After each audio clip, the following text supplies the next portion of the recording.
Olá, muito boa noite a você. Eu sou Adalberto Piotto e seja bem-vindo ao Cenário Econômico pela TV Brasil, com emissoras públicas de todo o país, diretamente dos estúdios da B3.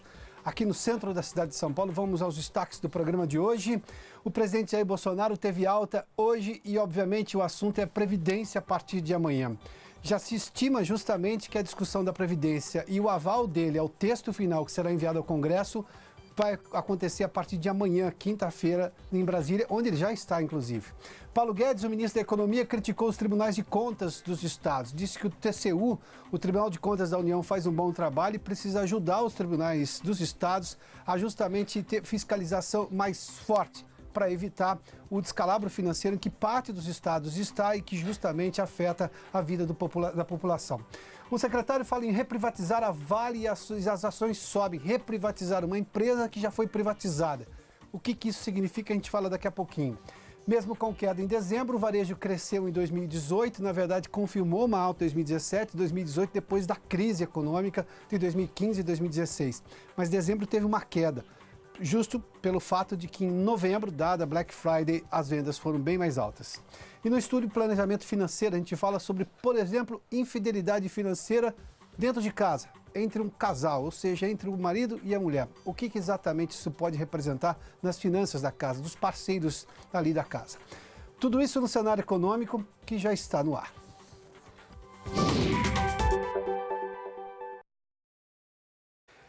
O ministro da Economia, Paulo Guedes, disse hoje num evento em Brasília, aliás, durante o lançamento do painel de viagens, que é uma nova ferramenta que vai permitir ao cidadão controlar e saber exatamente como foi gasto cada real dispensado pelo governo, ou seja, que saiu do governo para pagar viagens e diárias de funcionários públicos a serviço do governo. E não vai precisar, diga-se de passagem, de senha, de login, nada. Qualquer pessoa pode acessar o site e ter essa informação. Ele disse que é uma transparência, é uma iniciativa de transparência da nova compreensão do que deve ser um servidor público. No ano passado, só para se ter uma ideia, em 2018, o gasto com viagens e diárias de funcionários públicos a serviço do governo foi de 1.234 bilhões de reais. Acompanhe o trecho desse discurso de Paulo Guedes hoje em Brasília. Dou total apoio a essa nova equipe que está tentando trazer essa mentalidade de servidor público, de serviço público, muito mais do que autoridades. Nós somos servidores, nós estamos aqui para servir ao povo brasileiro no nosso curto período de tempo, e vocês não, vocês são permanentes servidores. Então nós queremos passar aqui e dar um sopro de energia para vocês em busca desses novos objetivos que são de transparência, de servir bem e de tornar a máquina eficiente. Você só pode ser fraterno se você tiver recursos para a fraternidade. Nós temos que ser uma sociedade que faça transferências legítimas de renda, que atenda aos menos favorecidos. E se nós não formos eficientes, se houver um desperdício enorme de recursos aqui em Brasília, o dinheiro não chega lá embaixo, que é onde o povo está. O povo vive nos municípios. Nós somos uma máquina de serviço, nós temos que ser uma máquina eficiente. Então, esse painel de viagens é mais uma ferramenta que esse grupo de jovens está trazendo para servir a população brasileira melhor. Transparência, eficiência, um bom serviço.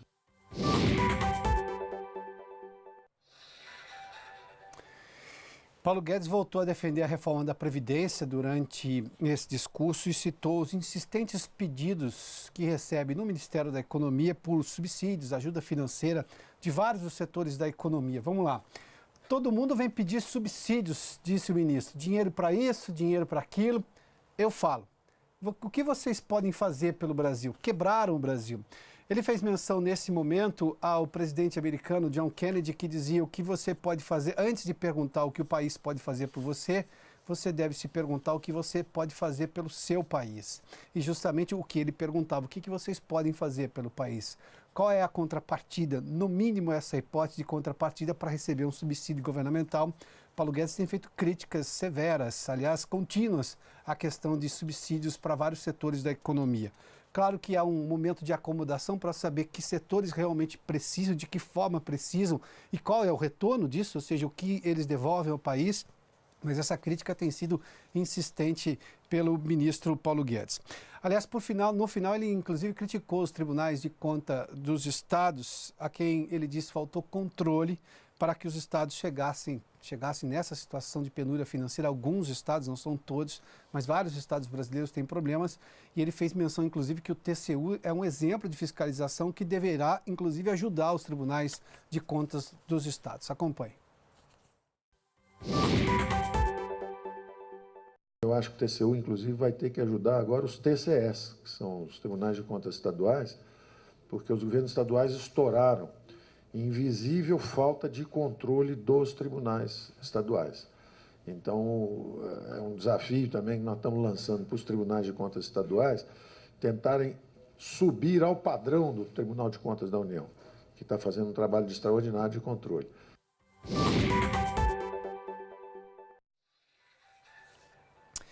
O presidente Jair Bolsonaro teve alta hoje do Hospital Albert Einstein, em São Paulo, já está em Brasília depois de um longo período na cirurgia que fez toda a religação dos intestinos depois do atentado que sofreu ainda durante a campanha no ano passado. A Vanessa Casalino está conosco em São Paulo e tem mais informações. Vanessa, boa noite. Oi, Piotr. Boa noite para você, boa noite a todos. O presidente Jair Bolsonaro recebeu alta médica logo pela manhã e deixou o Hospital Albert Einstein pouco depois do meio-dia, sob um esquema de segurança. Pouco depois foi divulgado um boletim médico detalhado sobre o procedimento e a evolução clínica do presidente. De acordo com o documento, o presidente recebeu alta com quadro pulmonar normalizado, sem dor, afebril, com função intestinal restabelecida e dieta leve por via oral. O presidente Jair Bolsonaro ficou internado entre os dias 27 de janeiro e 13 de fevereiro. No dia 28, foi submetido à cirurgia para a retirada da bolsa de colostomia e para a ligação do intestino grosso ao delgado. O procedimento durou 7 horas e ocorreu sem intercorrências. O boletim relembra que o presidente teve um episódio de náusea e vômito no dia 2 de fevereiro, quando passou a usar uma sonda nasogástrica. Na noite seguinte, do dia 3 de fevereiro, teve febre. Uma coleção de líquidos foi encontrada na região da colostomia e um dreno foi colocado no abdômen. No dia 6, mais um episódio de febre e diagnóstico de pneumonia. Os antibióticos foram ajustados e o presidente evoluiu bem. O quadro intestinal também teve melhora e o dreno e a sonda foram retirados no dia 8 de fevereiro, com boa aceitação da dieta líquida. Ainda de acordo com o boletim médico, foi iniciada então a dieta cremosa. A chamada nutrição parenteral pela veia foi sendo reduzida até a completa suspensão há 2 dias, quando foi iniciada então uma dieta leve. A presidência da República divulgou uma foto do presidente caminhando pelo corredor pouco antes de deixar o hospital. De acordo com o porta-voz da presidência, Otávio Rego Barros, o presidente despacha da residência oficial nos próximos dias e vai agora se concentrar no projeto de reforma da Previdência, que deve ser enviado ao Congresso nos próximos dias, Piotr.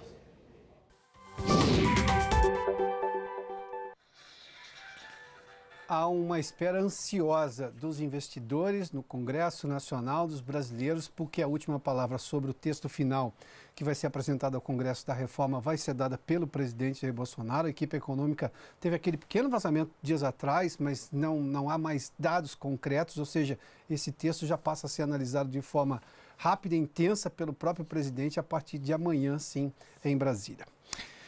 O governo, na verdade, se falou hoje durante uma reunião de reprivatizar a Vale. A Vale foi privatizada ainda durante o governo Fernando Henrique Cardoso, nos anos 90, e vale lembrar desse processo, é que boa parte dos fundos de pensão detém o controle da Vale. O BNDES tem parte na Vale. E como a empresa teve todo este problema com o caso de Brumadinho, 3 anos antes, em Mariana também, mas o fato é que se questiona agora o comando da Vale. O governo não tem, embora tenha lá, sim, uma golden share, aquela ação especial, que ele pode, por exemplo, fechar a empresa, mas ele não pode intervir na empresa. O que aconteceu anos atrás, ainda durante o governo Dilma Rousseff, foi que ela usou o poder do governo sobre os fundos de pensão para mexer na presidência da Vale. Naquele momento, Roger Agnelli desagradava o governo e foi retirado da presidência da empresa. Mas vamos entender um pouquinho. Quem disse sobre a reprivatização da Vale está aqui, foi o secretário de Desestatização do Ministério da Economia, o Salim Matar, num evento hoje em Brasília. Ele diz o seguinte, aspas aqui, lembra que a Vale foi privatizada há uns 20 anos, né? Não, não foi. Os fundos de pensão patrocinados pelo Estado detêm o controle. Fundos de pensão são exatamente os fundos das empresas estatais, como, por exemplo, Petrobras, o Banco do Brasil e a Caixa Econômica. Vamos lá. Porque quem é que manda na Vale? Então aqui nós estamos vendo o controle acionário da Vale das ações ordinárias com poder de voto e controle da empresa. Litel Participações e BNDES são os maiores. Depois tem o Bradespar, aqui do Brasil, e Mitsui, que é um fundo internacional. Esses são os que controlam a Vale. Mas o poder maior está aqui na Litel Participações e no BNDES. Para tentar explicar isso para você é o seguinte: Litel Participações nada mais é do que os fundos de pensão Previ, do Banco do Brasil, Petros, da Petrobras, e do FUNCEF, da Caixa Econômica Federal. Esses são os controladores dessa Litel Participações, que comandam a Vale. O BNDES é o Banco Público de Desenvolvimento Econômico e Social do governo, controlado pelo governo. Aqui é que, de alguma forma indireta, o governo continua mandando na Vale por esse ponto de vista. Embora nesse último episódio agora, o governo foi extremamente conservador e prudente ao comentar qualquer decisão acerca da Vale. Inclusive, a gente viu o próprio ministro-chefe da Casa Civil, Onyx Lorenzoni, dizer que seria passar uma imagem ruim para o mercado se o governo interviesse de qualquer maneira, porque foi exatamente o que aconteceu com a Vale, ainda no governo de Dilma Rousseff, com a troca de comando. Aquilo foi visto como uma intervenção, digamos, indireta. Daí o secretário está falando justamente em reprivatizar, que o governo deveria reestudar com a sociedade, perguntar à sociedade se os fundos de pensão que têm controle do governo de alguma maneira, influência forte do governo, deveriam ter participação em empresas que foram privatizadas. Isso não deveria estar realmente nas mãos do mercado sem que o governo pudesse intervir diretamente. Por isso essa história de reprivatizar uma empresa que já está privatizada, como é o caso da Vale. Bom, falando em Vale, vamos dar uma olhadinha, porque as ações da Vale hoje, depois dessa declaração, tiveram uma alta de 2,26%, até porque perdeu bastante valor nos últimos dias. Ontem também subiu, mas hoje subiram 2,26%. É uma interferência, de alguma forma isso chamou a atenção dos investidores. O Ibovespa hoje, falando de mercado, teve uma queda de 0,34%. Durante o dia foi mais alta essa queda. No final do dia diminuiu, mas mesmo assim fechou no negativo. Os bancos tiveram um comportamento muito negativo. Bradesco, Itaú, que tem peso muito forte no Ibovespa. 95.842 pontos. A Petrobras, isso segurou um pouco a queda, porque a Petrobras cresceu hoje 1,28%. Tanto a Vale quanto a Petrobras também tem peso importante no Ibovespa. Vamos dar uma olhadinha aqui. A cotação do petróleo explica essa alta da Petrobras. O tipo Brent negociado em Londres, alta de quase 2%, 1,95%. O WTI, o petróleo texano do Golfo do México, 1,53% negociado em Nova York. Os dois tipos de barris de petróleo subiram hoje. E o dólar teve uma alta de 1,05% a R$ 3,75. E não se tem uma explicação plausível que não seja uma especulação pura e simplesmente com o dólar. Porque o mundo está com notícias boas, há uma expectativa boa em relação à guerra comercial entre os Estados Unidos e a China, ou seja, a situação americana também está melhor do que estava dias atrás. E o real, por exemplo, foi uma moeda entre os emergentes que destoou. Todas as outras se valorizaram perante o dólar e, no caso brasileiro, aqui houve uma queda. Dizia que é uma tensão, digamos, pré-discussão da reforma da Previdência, mas isso não justificaria. Aqui, obviamente, como o dólar foi a 3,71 ontem, hoje teve muita gente querendo comprar para justamente pegar um valor considerado baixo para o dólar até outro dia. Daqui a pouco a gente fala do varejo. Aliás, não, podemos falar agora já, né? As vendas do comércio tiveram um crescimento no ano passado, embora os números de dezembro não tenham sido bons, não. Vamos lá, no ano de 2018, o varejo cresceu, as vendas do varejo cresceram 2,3%. Mas em dezembro, 2,2%. Bom, nós pegamos os 12 meses e o varejo cresceu, mas dezembro foi ruim e normalmente é um mês muito quente para varejo, por causa do Natal. Mas a Black Friday, feita em novembro, ou finalzinho de outubro, começo de novembro, está justamente sendo o mês mais importante de vendas agora no ano. Para você ter uma ideia, se eu comparar dezembro de 18 do ano passado com 17, mesmo assim houve um crescimento. O fato é que novembro tinha havido uma alta muito importante, tanto que em novembro o crescimento foi de 3,1%. Cresci 3,1%, cai 2,2% em dezembro, ou seja, dezembro estava competindo com um mês que tinha sido muito forte em vendas. Seguindo nessa análise, o destaque é de imóveis e eletrodomésticos. Eu separei esse trecho aqui, para você ter uma ideia, em dezembro, 18 com 17, caiu 5,3%. Foi esse setor que vendeu menos. Em 2018, caiu 1,3%. Mas por quê? Em 2017, esse setor cresceu bastante, quase 10%. Se você não se lembra, eu relembro. Em 2017, houve a liberação das contas inativas do Fundo de Garantia. Aquilo foi uma inserção de dinheiro no mercado que, obviamente, fez com que o varejo respondesse, tanto que móveis e eletrodomésticos tiveram essa alta no ano de 2017, 9,5%. Ou seja, 2018 teve que ser comparado com o ano anterior, que foi muito forte nesta área especificamente. Bom, vamos lá. O varejo está em recuperação, mas esse é um fato importante quando a gente pega no longo prazo. Em 2018 foi de 2,3%, 2% em 2017, porque em 2015 e 2016 as quedas foram brutais aqui. Ou seja, há uma recuperação, embora os números de dezembro tenham sido ruins, há sim uma recuperação do setor de varejo por fim. Bom, vamos lá. Duas notícias sobre o setor de alimentação no país. Um recall da Perdigão e por que cortes congelados de frango e miúdos de frango, há uma suspeita de salmonela. Para se ter uma ideia, eu tenho os números aqui. A BR Foods, que é a dona da marca Perdigão, anunciou o recolhimento de 164 toneladas de frango congelado que estão distribuídas aí nos mercados do país por suspeita de salmonela. As pessoas que por acaso têm essa marca precisam consultar tanto nesse telefone 0800 031 13 15 e também o recolhimento.saque@brf-brf.com. São os contatos que você tem de fazer para saber se o seu produto está nesses lotes contaminados. Você pode trocar, mas de qualquer forma há um informe da empresa que diz exatamente o seguinte, que diante dessa coisa da salmonela, tudo precisa ser muito bem cozido, muito bem, a cocção precisa ser importante nesta hora para justamente evitar uma contaminação, mas você tem direito sim a devolver e recuperar o seu recurso, neste caso, o seu dinheiro gasto. Por fim, as ações da BRF, por causa disso, caíram hoje 3,39%. Claro, é um impacto imediato, direto, é menor receita, mais custo para a empresa, as ações caem. E a indústria de alimentos, agora uma notícia positiva, cresceu no ano de 2018.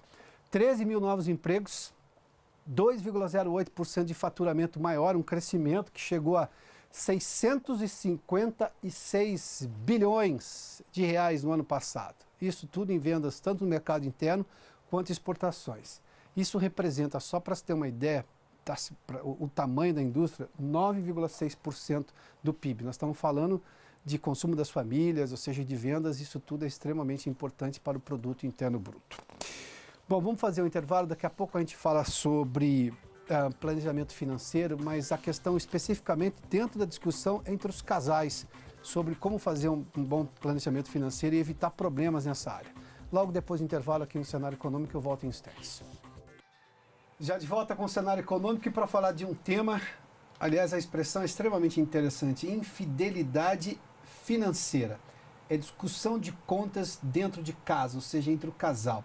Bom, para falar sobre o assunto, a Analisa Blando da Os Outros está conosco, que é planejadora financeira. Analisa, bem-vinda aqui ao Cenário Econômico. Muito obrigada, é um prazer estar aqui. Eu fiz menção ao termo porque nos foi enviado pela sua assessoria e achei bastante interessante. Infidelidade financeira gera separação também? Gera bastante separação. É o segundo motivo de separação entre casais no mundo.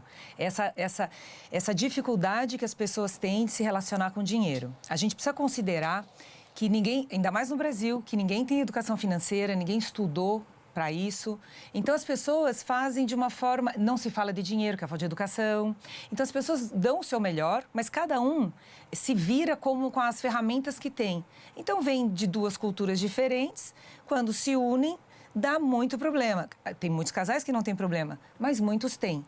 No entanto, com estratégias, tem várias receitas que podem funcionar e acabar com esse enorme conflito, esse enorme desgaste entre os casais. Mas a infidelidade clássica financeira é o quê? Alguém não contar que tem dinheiro e tem, mentir sobre a sua conta para fazer o outro pagar a conta que em tese é do casal, é da família, é isso que é uma Exatamente, infidelidade financeira? Dívida. Então a gente já viu gente esconder a dívida do parceiro. Veja, casados com separação, com comunhão parcial de bens. Então, nesse caso, é meio, né? Então, inclusive das dívidas. E aí, um deles está super endividado, quer dizer, não conta. É uma grande traição, porque se meu marido está endividado, eu também estou, né? E, assim, E coisas pequenas, comprar roupa, esconder no porta-mala, pagar a conta dos pais ou dos filhos do primeiro casamento que o outro não aceita. São várias, a gente vê no dia a dia, na consultoria, a gente vê um monte de pequenas e grandes mentiras relacionadas a dinheiro. E como é que se começa a resolver isso daí? Obviamente que eu posso imaginar que é com transparência. Mas para quem estava escondendo, passar a ser transparente já é uma mudança de atitude, de valor próprio. Como é que chega, digamos, numa conversa clara em que as coisas são colocadas à mesa e se restabelece uma fidelidade também financeira? Casamento, mesmo com separação total de bens, quando a gente decide casar, quando o casal decide casar, ele constitui uma sociedade. Então, não faz sentido, numa sociedade, os sócios não saberem do que entra e o que sai de dinheiro. Então, o casamento é uma sociedade. Então, quando vem alguém para fazer um planejamento financeiro, a gente precisa saber o que essa família tem de entrada de recurso, de saída de recurso, de dívidas, de investimentos. Então, muitas vezes, é uma situação complexa. Mas, ao fazer isso, é como se fosse assim, vamos recomeçar, vamos arrumar isso aqui, que a gente está brigando muito por isso. Então, muitas vezes, a gente até tem uma família que um dia falou para a gente que nós fizemos o casamento financeiro deles. E foi muito legal, porque dá para estabelecer regras. E aí, esse motivo desse conflito todo, ele não faz mais sentido. Quais são algumas dessas regras, as mais básicas, que, digamos, servem para quase todos? Ter objetivos. Então, se é um casamento, nós temos objetivos comuns. Vamos mandar o filho para estudar no exterior quando ele tiver 18 anos. Manter o padrão de vida quando a gente aposentar. Fazer uma viagem. Comprar uma casa. Enfim, os objetivos são comuns. Então, o casal tem que decidir quais objetivos eles querem perseguir. Então, uma vez determinando o objetivo, dá para traçar quanto que precisa guardar e quanto que o dinheiro tem que render para chegar naquele objetivo. Então, as decisões de gastos vai ser quanto se ganha, menos o objetivo e, basicamente, né, assim, de um modo geral. Claro. E aí, os gastos da família vão ser um pouco em função daqueles objetivos. Tecnicamente, os dois estarem trabalhando pela mesma coisa. Exato, que é o objetivo da família. Porque eles discutiram qual era o objetivo deles em conjunto. Exato. Outra coisa que é assim libertador principalmente quando a mulher ganha mais do que o homem. Os homens não gostam dessa situação, muitas mulheres também não gostam dessa situação. Então, uma regra que funciona é assim, cada um... Então, vamos dizer que essa família ganhe 10 mil, esse casal. Um ganha 2, o outro ganha 8. O que ganha 8 vai pagar 80% das despesas. E o que ganha 2 vai pagar 20% das despesas. Aí equilibra o padrão de vida. Uma lógica de proporcionalidade. Então, aquele que ganha 8... vai poder ir no restaurante que pretende ir. O que ganha 2 não vai se sentir muito pressionado, porque às vezes é muita pressão também, porque pagar metade de metade não é justo. Não é justo. Nessa situação. Ou, sei lá, a esposa é dona de casa, não faz sentido, né? Então, tem que prover. E onde entra o critério que suponho seja extremamente importante de privacidade de cada um nesta hora? Ele quer ter um dinheiro para fazer, ou ela quer ter um dinheiro para fazer um gasto específico. Não estou falando de coisas absurdas, mas que ele não quer dar satisfação sobre um gasto específico. Onde é que entra o critério da privacidade dentro de um orçamento? O legal é estabelecer um orçamento de gastos com educação dos filhos, de casa, comuns e os objetivos. Depois, dá para estabelecer também, então, inclusive, quanto de imagem, as despesas com a imagem, roupa, sapato, dermatologista, tá tudo ali. Mas se o casal quiser, estabeleça uma mesada. Né? Tem gente dentro do orçamento geral. Tem gente que gosta, sei lá, de ir no bingo, tem gente que gosta de... Não quer ser incomodado, quer gastar, vamos imaginar, quer comprar presente. Dentro do orçamento de 10 mil, você tem lá R$500 para você fazer o que você achar que der. A mesada, cada um tem a sua mesada, ninguém deve satisfação, gasta como quiser. Então, também é uma estratégia que funciona para muita gente, a mesada. Eu vou lhe perguntar uma última coisa, por gentileza. O que é um grande sinal para alguém perceber que a coisa está degringolando e está na hora de sentar na mesa e conversar como gente adulta?